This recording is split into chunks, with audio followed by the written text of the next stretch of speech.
Hello students, very good morning all of you. I hope you all will be doing good there. Students, we have started our first chapter in geography which is forest and wildlife resources. Okay बच्चों, हमने ये पहला chapter जो है हमारा second chapter forest and wild life resources हमने start कर दिया है। हमने पहले चैप्टर में रिसोर्स पढ़ा था। बच्चों यहाँ से कुछ इंपॉर्टेंट टॉपिक्स जो मैं आपको आज अंडरलाइन करवाने वाला हूँ, हमने पिछले वीडियो में पढ़ा था कुछ, उनको आप लोग पहले ध्यान दीजिएगा और अंडरलाइन कर लीजिएगा जहाँ से क्वेश्चन बनने वाले होते हैं। सबसे पहले बच्चों आपको एक चीज़ ध्यान में रखना है कि जो पहला क्वेश्चन जो आपसे पूछा सकता है वो ये पूछा सकता है कि व्हाट आर बायोडाइवर्सिटी या बायोलॉजिकल डाइवर्सिटी। बच्चों, बायोडाइवर्सिटी या बायोलॉजिकल डाइवर्सिटी क्या होता है ये आपको मैंने पिछले वीडियो में एक्सप्लेन कर दिया था। देखिए, ये दिया हुआ है कि बायोडाइवर्सिटी और biological diversity is immensely rich in wildlife and cultivated species. देखिए बच्चों, एक चीज़ याद रखिएगा, जितनी भी स्पीसीज़ हैं, स्पीसीज़, ठीक है, चाहे फ्लोरा की हो चाहे फाना की हो, आप जानते हैं ना फ्लोरा फाना, ठीक है, फाना एनिमल्स और फ्लोरा एनिमल्स और फाना जो होता है आपके वाइल्ड लाइफ, यानी कि जो पेड़ पौधे पाए जाते हैं। तो ऐसे में बच्चों एक चीज़ याद रखिएगा, आप लोग इस चीज़ को आप ध्यान रखिएगा कि जितने भी इमेंसली रिच वाइल्ड लाइफ हैं, यानी कि जितनी भी स्पीसीज जो चाहे उगाई जाती हों चाहे अपने आप उगती हों, ये सारी क्या हैं, एक दूसरे से फंक्शन में अलग होती हैं। कोई फूल, मान लीजिए कोई पेड़ पौधे हैं, कुछ फूल के लिए होते हैं, कुछ फल देते हैं, कुछ केवल ऐसे ही होते हैं, ठीक है, पेड़ होते हैं केवल। लेकिन आपका मतलब काम अलग अलग है सबका, लेकिन क्या है, सारे ही रिच हैं, स्पीसीज तो है ना। तो ये कहीं ना कहीं हमारे एनवायरनमेंट में है। इस वजह से सारी क्या है, मिलकर जुड़े हुए हैं आपस में एक दूसरे से, भले ही उनका फंक्शन अलग हो लेकिन एक दूसरे से जुड़े हैं, ठीक है, मल्टीपल नेटवर्क से एक दूसरे से जुड़े हैं, कनेक्टेड हैं। तो इसी को क्या बोलते हैं, बायोडाइवर्सिटी बोलते हैं बच्चों, ठीक है। तो याद रखिएगा कि आप इस तरह लिख सकते हो कि the number of species which are connected to each other while their functions are different, so the network is called biodiversity, ठीक है। वो नेटवर्क जिसके जरिए एक दूसरे से जुड़े हुए हैं सारे ही फ्लोरा या फाना के स्पीसीज एक दूसरे से जुड़े हुए हैं, भले ही उनका फंक्शन अलग हो, तो क्या हुआ, लेकिन वो बायोडाइवर्सिटी या फिर बायोलॉजिकल डाइवर्सिटी कहलाते हैं। यानी कि उनमें बहुत ज़्यादा समझ लीजिए एकता है कि एक साथ कई पाए जाते हैं स्पीसीज, ठीक है। उनमें भले ही जो है आपस में फंक्शन अलग अलग हों लेकिन जुड़े हुए हैं एक दूसरे से।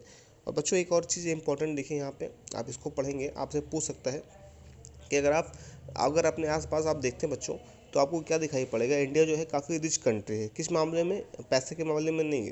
अगर इंडिया की बात करें तो वो फ्लोरा और फाना की जो स्पीसीज़ हैं उनको पाए जाने के मामले में काफ़ी रिच है, यहाँ पर काफ़ी मात्रा में पाए जाते हैं फ्लोरा फाना। बच्चों देखिए, nearly 8% of the total number of species in the world, पूरी दुनिया में जितनी स्पीसीज पाई जाती हैं फ्लोरा फाना की, उनका 8% लगभग इंडिया में पाया जाता है। याद रखिए कितना परसेंट, 8%। आपसे क्वेश्चन पूछ सकता है कि इंडिया में कितने परसेंट टोटल जितनी स्पीसीज हैं उनके कितने परसेंट इंडिया में पाए जाते हैं, तो आपको बताना है बच्चों 8% पाए जाते हैं, ये आप याद रखिएगा, ठीक है। और ये कितना है, ये लगभग 2 गुना या 3 गुना है, जितना अभी और डिस्कवर किया जाना है उसका ये 2 या 3 गुना है, ठीक है। तो ये भी आप इंपॉर्टेंट फैक्ट है, इसको आप याद रखेंगे कि हमारा 8%, ठीक है ना, 8% मतलब कितना हो गया बच्चों, 1.6 मिलियन, यानी लगभग 16 लाख के आसपास, 16 लाख के आसपास बच्चों जो है, आपको याद रखना है कि 16 लाख के आसपास इंडिया में स्पीसीज पाई जाती हैं, जो कि 8% है पूरे वर्ल्ड का। कितना परसेंट, 8% है। This is very important fact that you have to remember, okay. आपको ये याद रखना है और अंडरलाइन भी आप अपने बुक में कर लेंगे। देखिए बच्चों, यहाँ पे डू यू नो दिया गया है, ये भी आप बहुत इंपॉर्टेंट फैक्ट है, इसको भी आप याद रखेंगे और एग्जाम में कई बार पूछा गया है। ओवर 81,000 स्पीसीज ऑफ फाना एंड 47,000 स्पीसीज ऑफ फ्लोरा। बच्चों देखिए, लगभग 81,000 जो स्पीसीज हैं फाना की और 47,000 स्पीसीज जो है फ्लोरा की इस देश में पाए गए हैं अब तक।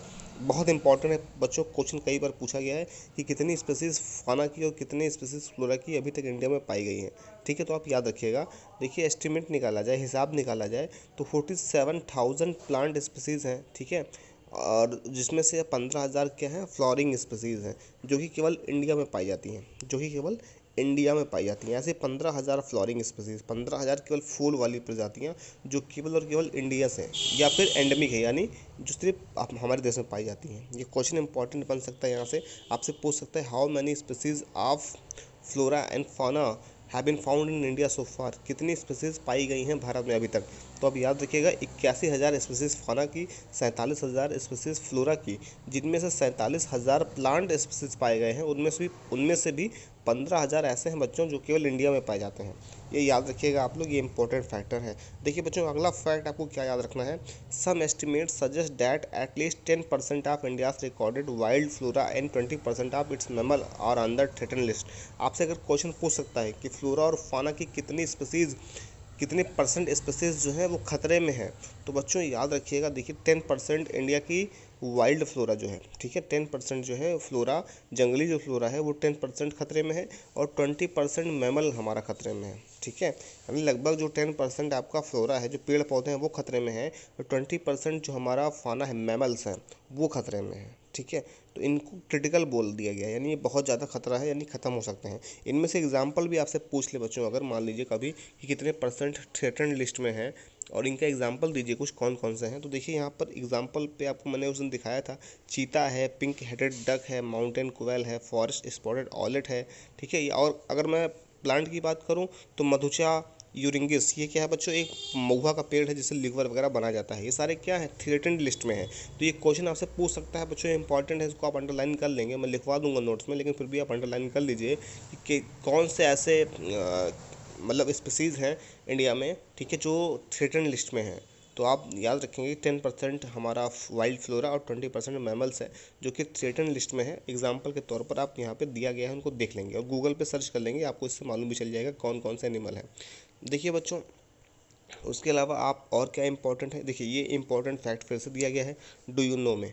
डू यू नो में क्या है, देखिए अगर मैं बात करूं, do you know that among the larger animals in India, अगर मैं बड़े जानवरों की बात करूं तो 29 स्पीसीज ऑफ मैमल्स, लगभग 79 स्पीसीज जो है मैमल्स के, 44 बर्ड्स के, 15 रेप्टाइल्स के, और 3 एम्फीबियंस, ठीक है ना। ये सारे क्या है, थ्रेटेंड है, नहीं खतरे के निशान में है। देखिए बच्चों, ये नोट कर लीजिएगा आप, nearly 1500 plants species are considered endangered, और लगभग 1500 प्लांट ऐसे हैं जो एंडेंजर्ड हैं, ठीक है, यानी विलुप्त होने के कगार पे पहुंच चुके हैं। और बच्चों कुछ तो ऐसे हैं जो अभी एक्सटिंक्ट हो चुके हैं, ख़त्म हो चुके हैं, ठीक है। Estimated to be 50 to 100 times the average expected natural rate, जितना हम लोग एक्सपेक्ट करते हैं उससे 50 से 100 गुना ज़्यादा जो है वो ख़त्म हो चुके हैं, प्लांट्स ख़त्म हो रहे हैं धीरे धीरे। तो बच्चों इस चीज़ को आप याद रखेंगे। इंपॉर्टेंट फैक्ट देखिए बच्चों, वैनिसिंग फॉरेस्ट क्या होता है, वैनिसिंग फॉरेस्ट, ये इंपॉर्टेंट, बहुत इंपॉर्टेंट आपका ये फैक्ट है बच्चों। वैनिसिंग फॉरेस्ट मतलब होता है जंगलों को ख़त्म करना। अब आप एक चीज़ बताइए, जो जंगल हैं धीरे धीरे हमारे यहाँ फॉरेस्ट हैं, वो धीरे धीरे क्या हो रहा है, वैनिस्ट होते जा रहे हैं, यानी ख़त्म होते जा रहे हैं।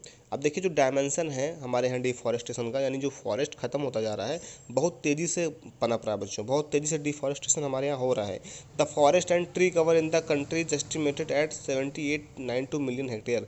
देखिए बच्चों, बहुत इंपॉर्टेंट ये फैक्ट है, इसको आप याद रखिएगा कि जो फॉरेस्ट और ट्री कवर है हमारे देश में लगभग 78.92 मिलियन हेक्टेयर में फैला हुआ है। कितना बच्चों, 78.92 मिलियन हेक्टेयर, लगभग बच्चों आप समझ चलिए कि 8 करोड़ हेक्टेयर के आसपास ये एरिया फैला हुआ है, जो केवल फॉरेस्ट और पेड़ से कवर है बच्चों। कितना, लगभग 8 करोड़ किलोमीटर के आसपास, हेक्टेयर के आसपास जो है बच्चों, 8 करोड़ हेक्टेयर के आसपास ये हमारा ट्री और फॉरेस्ट से केवल ही जो है ये कवर है बच्चों। तो ये इंपॉर्टेंट फैक्टर है। ये कितना परसेंट बन जाता है, ये लगभग 24% के आसपास है हमारे पूरे जोग्राफिकल, यानी पूरा का पूरा जो लैंड मास है इंडिया का, पूरा जो इंडिया का लैंड है ना, लैंड एरिया है, उसका लगभग 24% बच्चों। 24% मतलब लगभग 8 करोड़ के आसपास, यानी अगर हम एग्जैक्ट डेटा निकालें तो 78.92 मिलियन हेक्टेयर, इतना क्या है बच्चों, पेड़, यानी पेड़ और फॉरेस्ट से कवर है बच्चों। ये बहुत इंपॉर्टेंट है, आपसे पूछ सकता है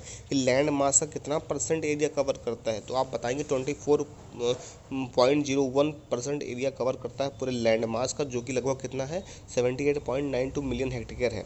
ये इंपॉर्टेंट बच्चों। उसमें से भी आपको क्या पूछ सकता है कि उसमें से कितना डेंस फॉरेस्ट है बच्चों।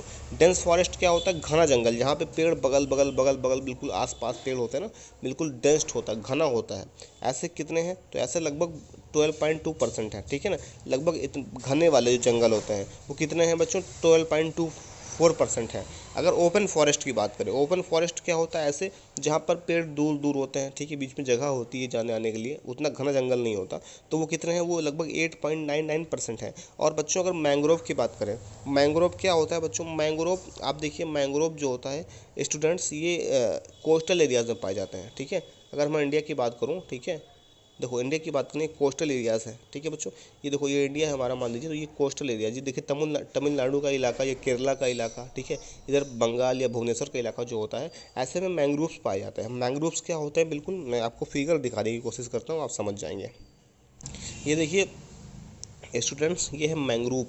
अब मैंग्रोव का काम क्या होता है बच्चों, मैंग्रोव का काम क्या होता है, मैंग्रोव का काम ये होता है कि ये जो है कोस्टल एरियाज में पाए जाते हैं, और इनकी जो जड़ें होती हैं, रूट्स होती हैं, वो बच्चों सबमर्ज्ड होती हैं, यानी कि वाटर के नीचे धंसी हुई होती हैं, और इनकी जड़ें आपस में बंधी हुई होती हैं एक दूसरे से। आप देख सकते हैं एक दूसरे से क्या है, बंधी हुई हैं बच्चों।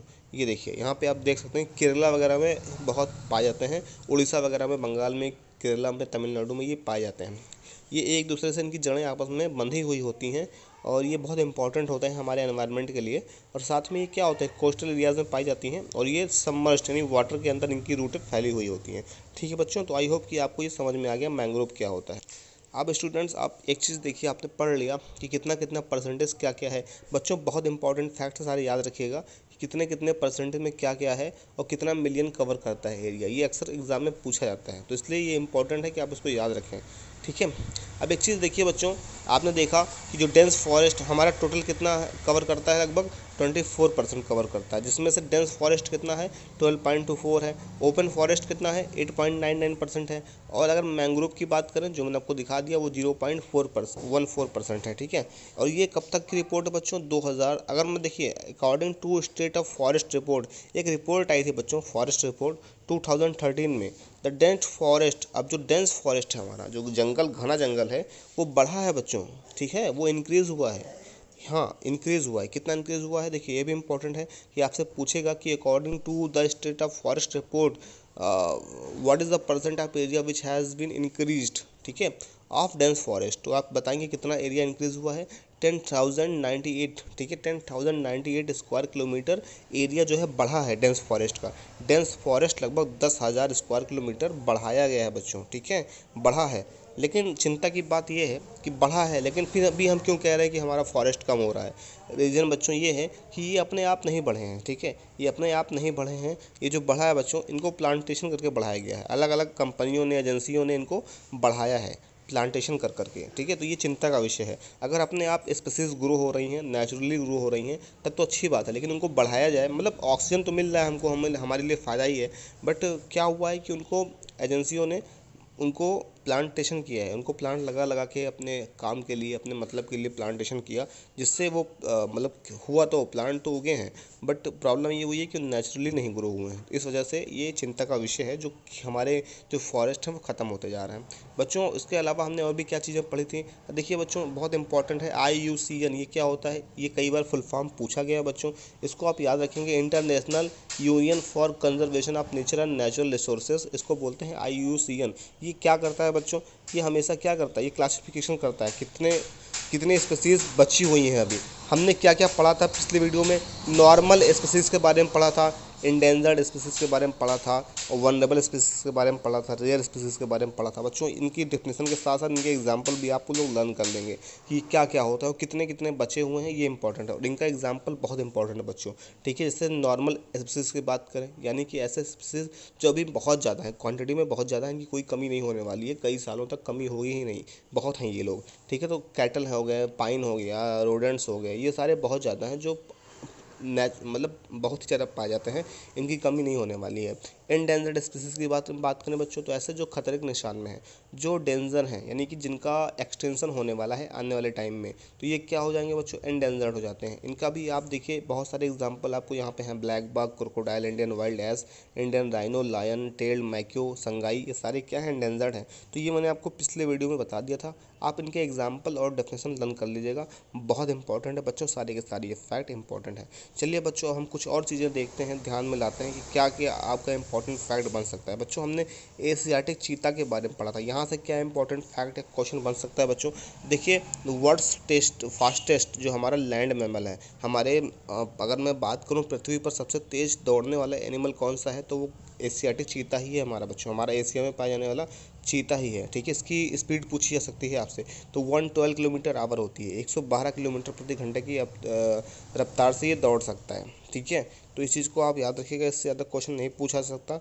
बस एक चीज़ पूछा सकता है कि ये स्पीसीज जो थी इसको कब एक्सटेंट घोषित किया गया था, तो बच्चों 1952 में ही एशियाटिक जो चीता है हमारा, इसको एक्सटेंट घोषित कर दिया गया था, यानी ये ख़त्म हो चुका है पूरी तरह से, नहीं पाया जाता है, एक दो पाए जाते हैं बस, उसके अलावा एक भी नहीं है यहाँ पे, तो ये एक्सटेंट कैटेगरी में आ गया था, यानी ये ख़त्म हो चुका है पूरी तरह से। ठीक है, तो ये 1952 में इसको हमारी गवर्नमेंट ने एक्सटेंट डिक्लेयर कर दिया था। ठीक है बच्चों, ये आप याद रखेंगे। अब बच्चों देखिए, कुछ फैक्टर हैं आपके सामने, what are the negative factor that cause such fearful depression. Depression क्या होता है बच्चों, कमी, हमारे फ्लोरा और फाना में कमी क्यों आ रही है, इसके कुछ फैक्टर हैं, आपसे पूछ सकता है एग्जाम में कि चलिए कुछ फैक्टर्स बताइए। ठीक है, tell some factors which are causing fearful depression of the flora and fauna, that can be your question. तो आपको आंसर कैसे देना है बच्चों, देखिए आपको आंसर कैसे देना है बच्चों, ध्यान दीजिएगा मेरी बातों पे आप लोग। अगर आप अपने आसपास देखते हैं तो आपको क्या मिलेगा, आपको देखने को मिलेगा कि कुछ चीज़ों को हमने अपने फ़ायदे के लिए नुकसान पहुंचाई है। जैसे कुछ चीज़ों को रिसोर्स बना लिया हमने और उनको इस तरह से यूज किया कि वो जो नेचुरली जो चीज़ें थी वो क्या हुई, पूरी तरह से ख़त्म होती गई। अब जैसे एग्जांपल के तौर पर बच्चों, मान लीजिए मैं ले लेता हूँ, कोई एक हमारे पास पेड़ होगा, ट्री होगा। ठीक है, अब हमको ट्री में क्या है, हमको फ्रूट्स की ज़रूरत है, हमको फ्लावर्स की ज़रूरत है, हमको वुड की ज़रूरत है, तो हम उस ट्री को बार बार कट करते रहेंगे, तब तक कट करेंगे तब तक कि वो ख़त्म ना हो जाए। तो ऐसे में क्या होगा, वो ट्री जो है बच्चों, वो ट्री जो है, जो फॉरेस्ट एरिया था, जाहिर सी बात है, ऑब्वियस है कि वो ख़त्म होता जाएगा। तो हमने अपने यूज के लिए, हमने अपने उनको रिसोर्स के तौर पर यूज किया और हम खुद ही उसके रिस्पॉन्सिबल हैं कि हम अपने फॉरेस्ट को, अपने वाइल्ड लाइफ को ख़त्म करते जा रहे हैं। ठीक है, तो सबसे बड़ा रीज़न कौन है, ह्यूमन इटसेल्फ, यानी कि इंसान खुद है। ठीक है, हमने कैसे हम हैं, क्योंकि हम बच्चों उसको क्या कर रहे हैं, ख़त्म करते जा रहे हैं। क्यों, कैसे, जैसे वुड का यूज कर रहे हैं, बार्क्स का यूज कर रहे हैं, लीव्स का, रबर का, मेडिसिन का, dye, food, fuel, fodder, manure, ये सब आप याद कर लेंगे बच्चों। ये सारे क्या हैं, इन सबको बनाने के लिए हम बड़ी मात्रा में, बड़ी क्वांटिटी में अपने फ्लोरा और फाना को यूज में लेकर आते हैं। जैसे मैं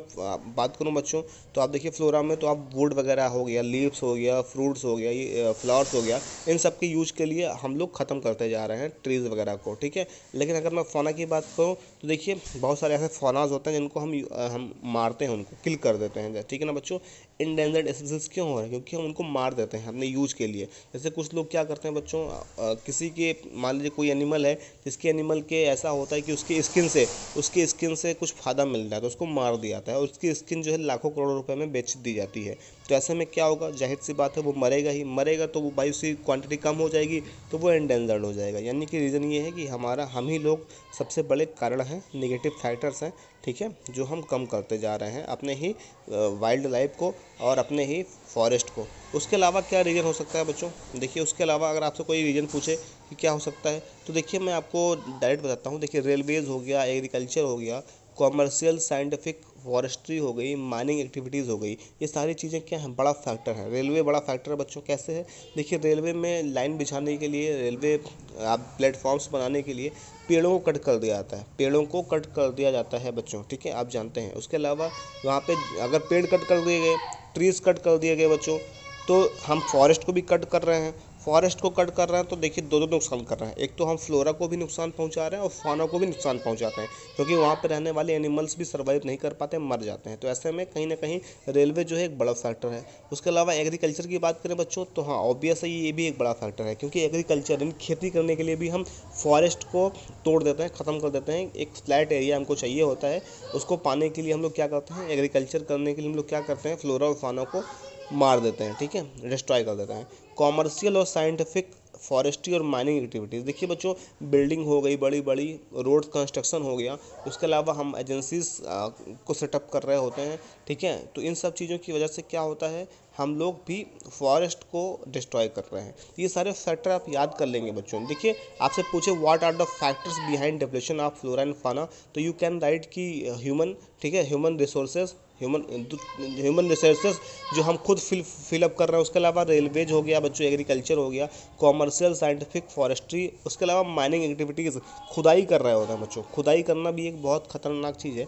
आप जब भी माइनिंग करते हैं तो उससे क्या होता है, वहाँ के आसपास की जो दूर दूर तक की फॉरेस्ट एरियाज़ हैं या उसके अलावा और भी जो भी फौना है, वो सारे ही वहाँ से चले जाते हैं और वो मारे जाते हैं, ठीक है बच्चों। तो ये याद रखिएगा। अब देखिए इंपॉर्टेंट फैक्ट आप क्या याद रखेंगे, बिटवीन 1951 टू 1980, ठीक है, 1951 से लेकर 1980 के बीच की बात की जाए अगर बच्चों, तो एक फॉरेस्ट सर्वे हुआ था जिसमें ये क्लियर हुआ कि लगभग 26,000 लगभग 26,200 स्क्वायर किलोमीटर का जो फॉरेस्ट एरिया है उसको एग्रीकल्चर लैंड में बदल दिया गया है। ये बहुत इंपॉर्टेंट फैक्ट है, इसको आप अंडरलाइन कर लेंगे बच्चों, कि आपसे पूछेगा कि कितना एरिया, ठीक है, how much area of forest was converted into agriculture land all over India, ठीक है, कितना एरिया जो है उसको कन्वर्ट कर दिया गया था एग्रीकल्चर लैंड में। तो लगभग 26,200 स्क्वायर किलोमीटर को बच्चों कवर कर, उसमें जो है कन्वर्ट कर दिया गया। किसमें कन्वर्ट कर दिया गया था बच्चों, एग्रीकल्चर में कन्वर्ट कर दिया गया था। ऐसा क्यों हुआ, इससे क्या हुआ, नुकसान पहुंचा, ठीक है,